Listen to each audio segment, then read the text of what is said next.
Get ready, folks. It's Sean Payton week.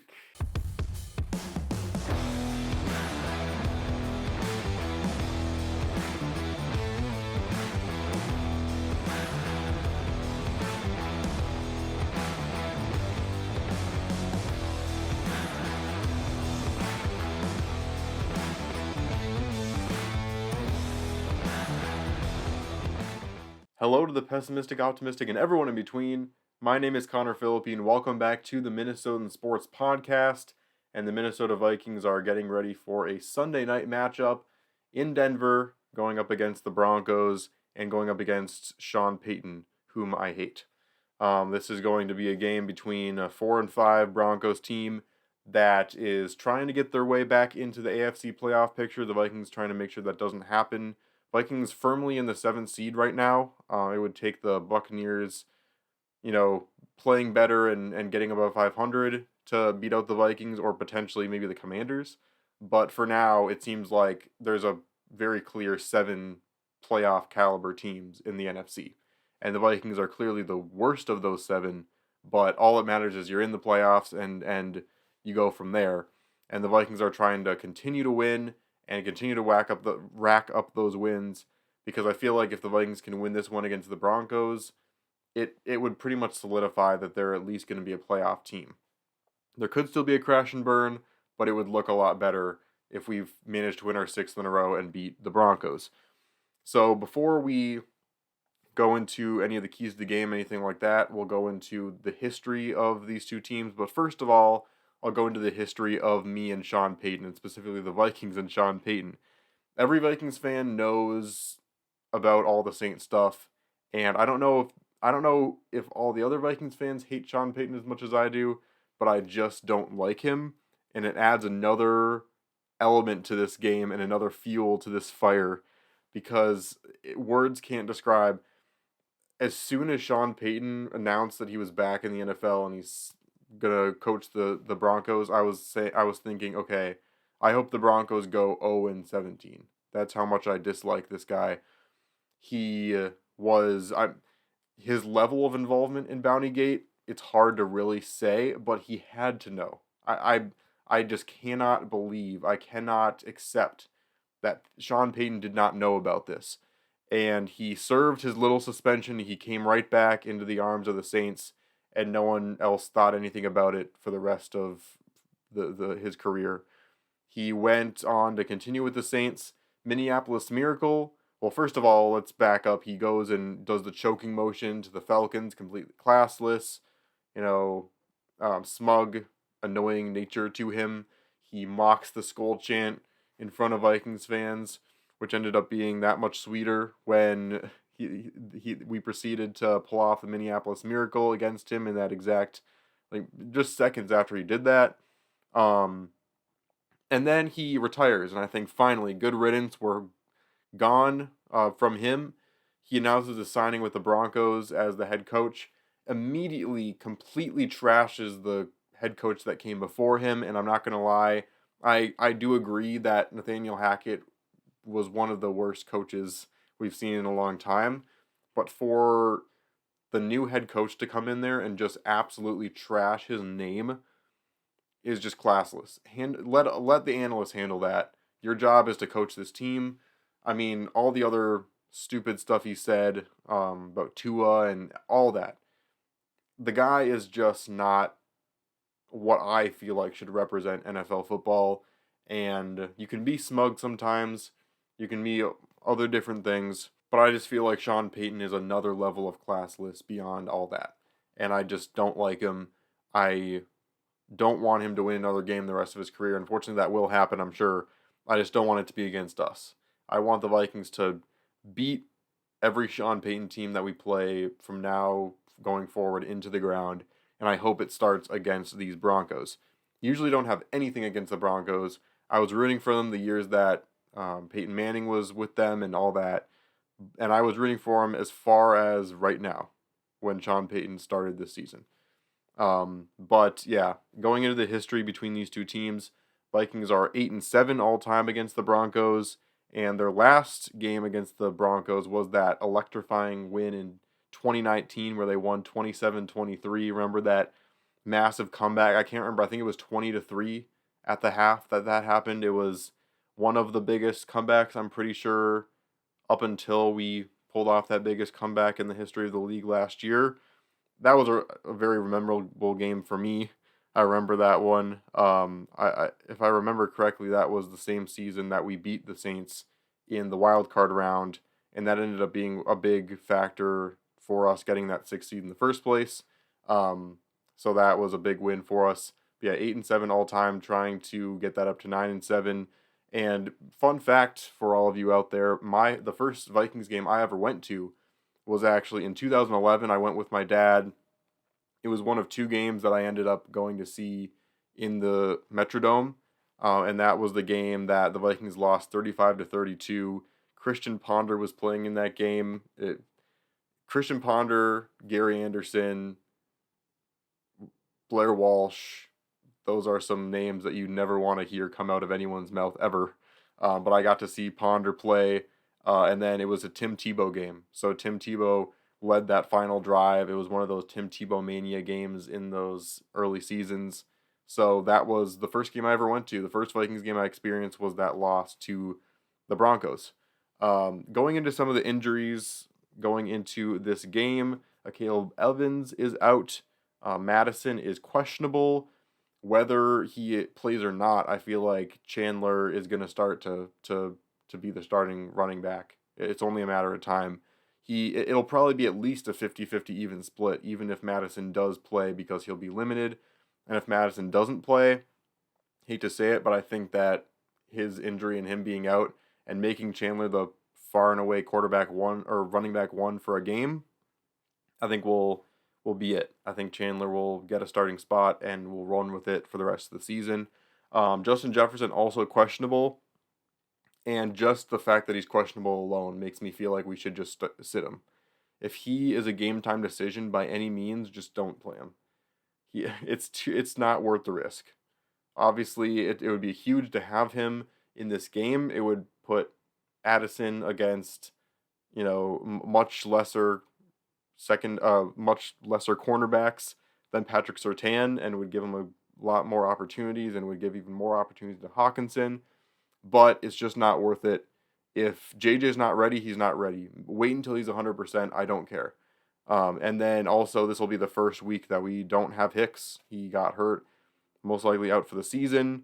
And we are going to have an old friend back in Anthony Barr. We'll see if he is anything like his old self. But losing Hicks in this game is going to end up being a pretty big factor. But going into these keys to the game, the first one is the Broncos have pulled off their upsets against teams like the Chiefs and the Bills. They've been able to do that by winning the turnover battle. And so the Vikings are going to have to win the turnover battle. We can't beat ourselves, because that's what the Chiefs did and the Bills did. I didn't watch that Bills game against the Broncos on Monday night and think, man, the Broncos really outplayed this team. The Broncos really were the better team in this game. No, the Bills were the worst team. The Bills beat themselves. It didn't really show that the Broncos were some amazing team. It showed that they were a better team than we thought, but it still showed that the Broncos are not a legit contender or anything like that. It's just they've been finding ways to get these really good teams to beat themselves. And that is a skill in and of itself, but it's still something that if you can limit those things, limit those turnovers, limit beating yourself, I don't think the Broncos quite have the merits alone to be able to beat us if they don't have to force us to do those things. So stay disciplined. Don't let us beat ourselves.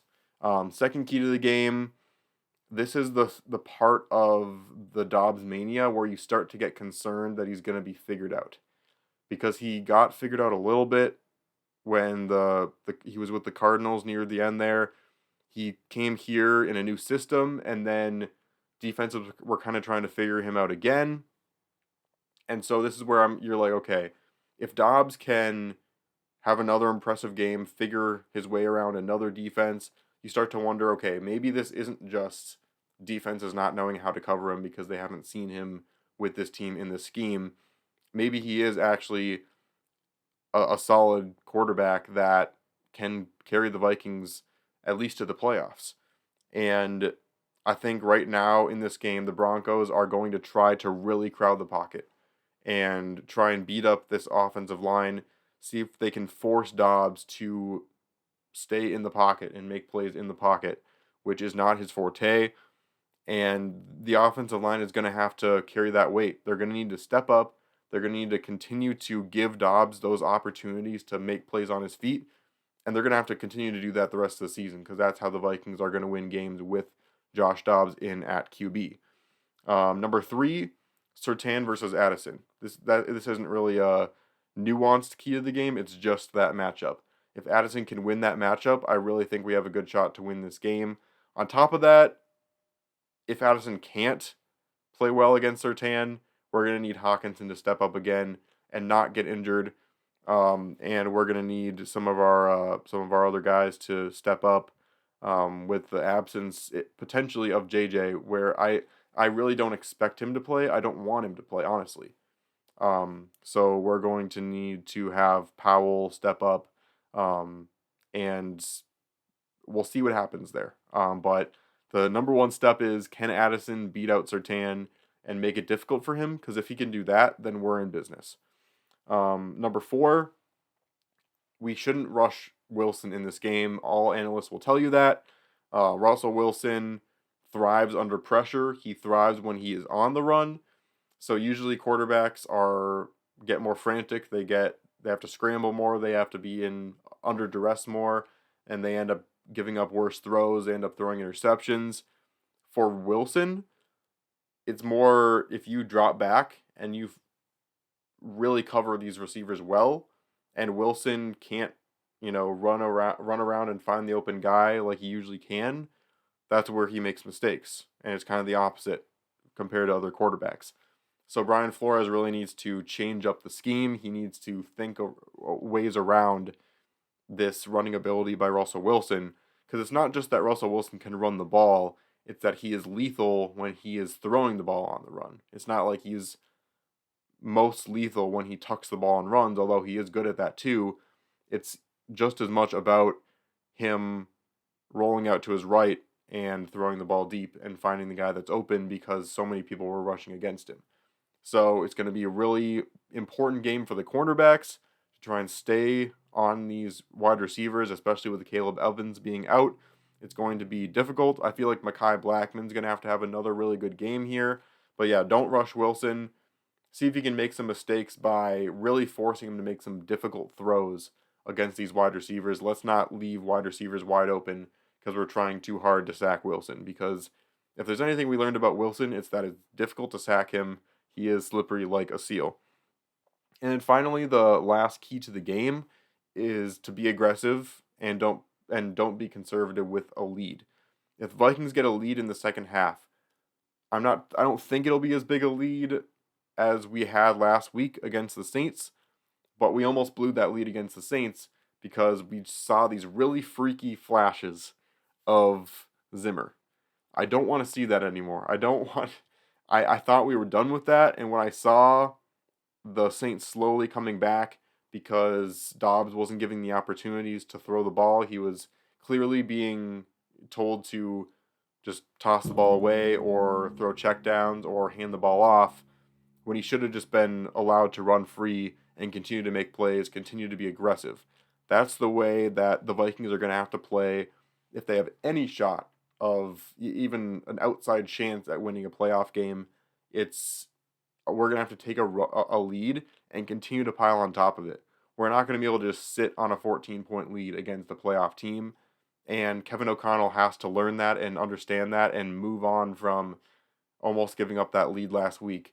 We need to find a way to hold on to leads, stop with the conservative play, and close things out, because that's something the Vikings have struggled with for years now.